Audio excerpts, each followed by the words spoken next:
ucapan. Boleh? Silakan. Yang berhormat, Valet Fashion ataupun Fashion Valet? Fashion Valet. Okey, Fashion Valet. Menerima pelaburan dari Khazanah hampir 40 juta lebih, right? Ya, betul.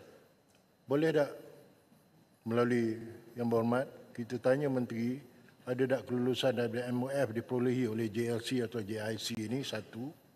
Lepas itu, semasa Fashion Valet ini ada menjual sahamnya, adakah mendapat clearance daripada pihak yang MOF ataupun Khazanah? Boleh saya tumpang? Oh, memang sangat bagus. Saya izinkan untuk masukkan dalam ucapan Terima kasih. saya. Dengan itu sekian, terima kasih. Because public money, 40 juta lebih spend. Minta maaf lah, I was an investigator those days. Benda-benda ni dalam kepala otak saya tak boleh compute lah. Okey, dari aspek tata kelola. Alright.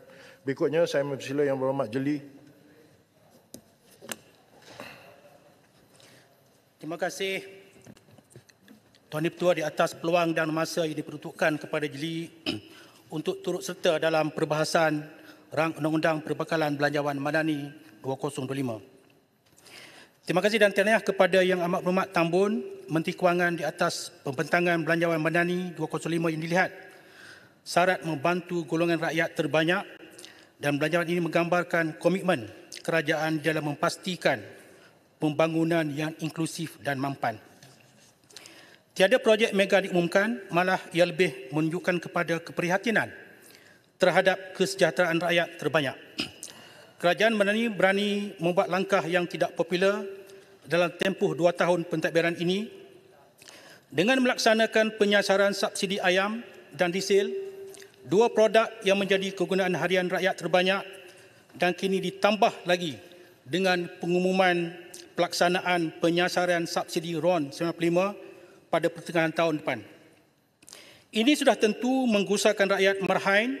Pelbagai reaksi awam dan pelbagai teori muncul tentang kaedah pelaksanaan penyasaran subsidi tersebut. Kerajaan harus mengotakan janji agar 85% rakyat terbanyak tidak terbeban dengan pelaksanaan penyasaran subsidi RON 95 ini, kerana RON 95 adalah kegunaan harian rakyat.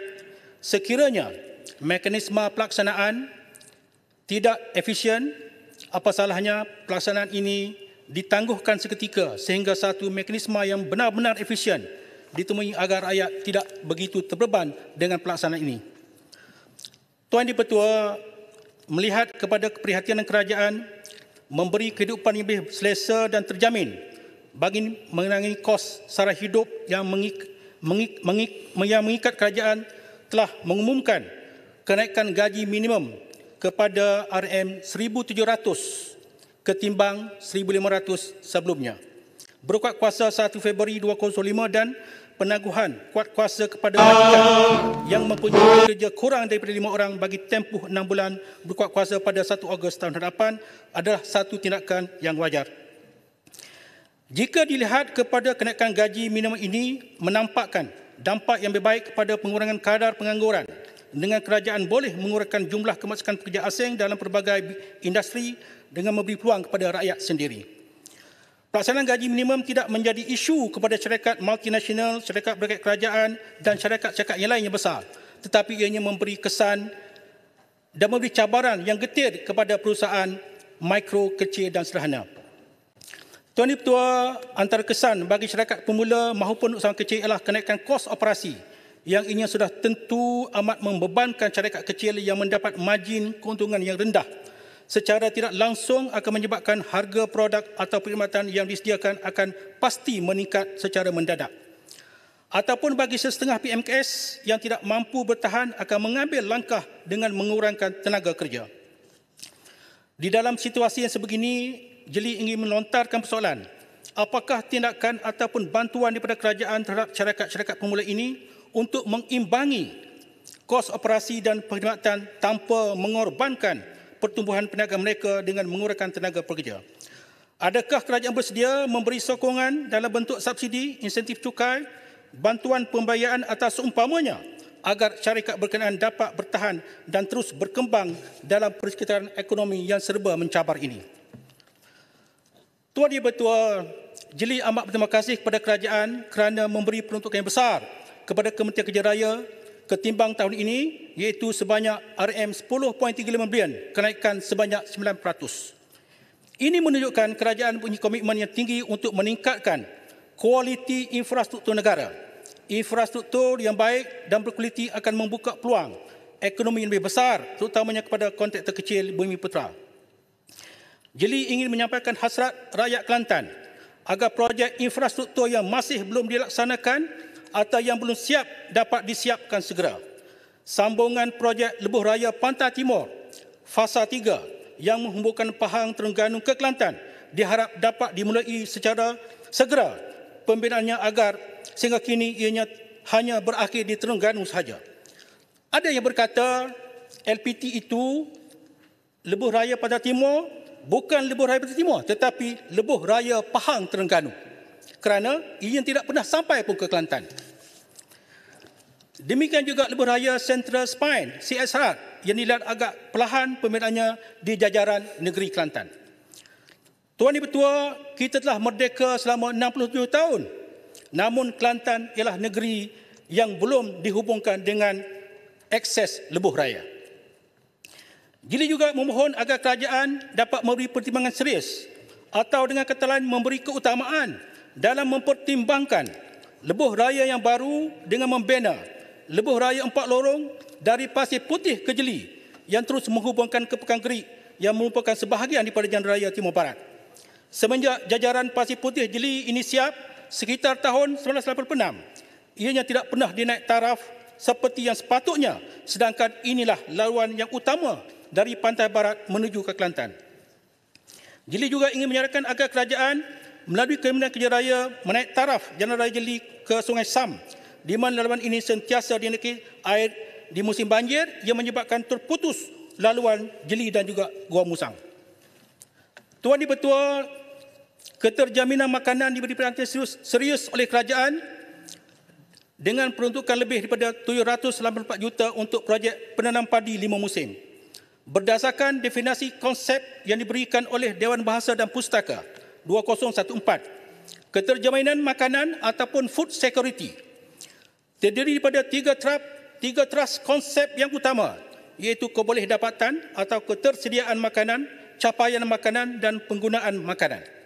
Secara asasnya, food security ini boleh ditafsirkan sebagai satu situasi apabila setiap individu pada sepanjang masa memiliki akses ekonomi dan fizikal ke atas makanan yang cukup, selamat dan berkhasiat yang memenuhi keperluan dan citarasa pemakanan untuk hidup yang aktif dan sihat sepanjang masa. Negara kita juga ada plan tindakan dasar sekretari makanan negara 2021-2005 dan dasar agro makanan negara 2021-2030. Realitinya, sudah setahun negara kita menghadapi masalah kekurangan beras tempatan dalam pasaran terbuka. Yang magicnya, beras tempatan ini sentiasa muncul semasa jualan agro madani dan jualan rahmah. Penghasilan beras tempatan yang ketika ini pada kadar 62 hingga 63% harus segera ditingkatkan supaya isu kekurangan beras tempatan di pasaran tempatan tidak terus menjadi modal politik menyerang kerajaan dalam tahun yang mendatang. Kementerian berkaitan diminta menyatakan jangkaan masa bekalan beras tempatan kembali pulih di pasaran terbuka.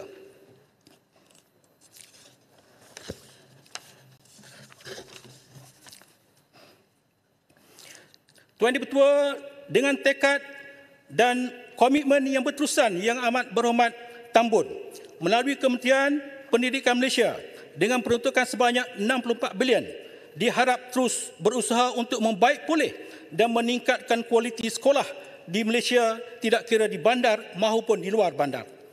Jeli juga bersetuju dengan penekanan yang amat berhormat Tambun bahawa pentingnya menyediakan persekitaran yang selamat, terurus dan bermakna untuk anak-anak menimba ilmu. Di sini Jeli ingin memohon kerajaan melalui KPM menyegerakan permohonan baik pulih penyerangan sekolah di Jeli, iaitu Sekolah Kebangsaan Sungai Long, bangunan kantin yang kecil dan kusam, bilik prasekolah yang hanya menumpang bangunan PABG, keadaan persekitaran yang tidak selamat kerana terlalu dekat dengan sungai, benteng sungai yang begitu dekat dan akan menyebabkan runtuh jika berlaku runtuhan.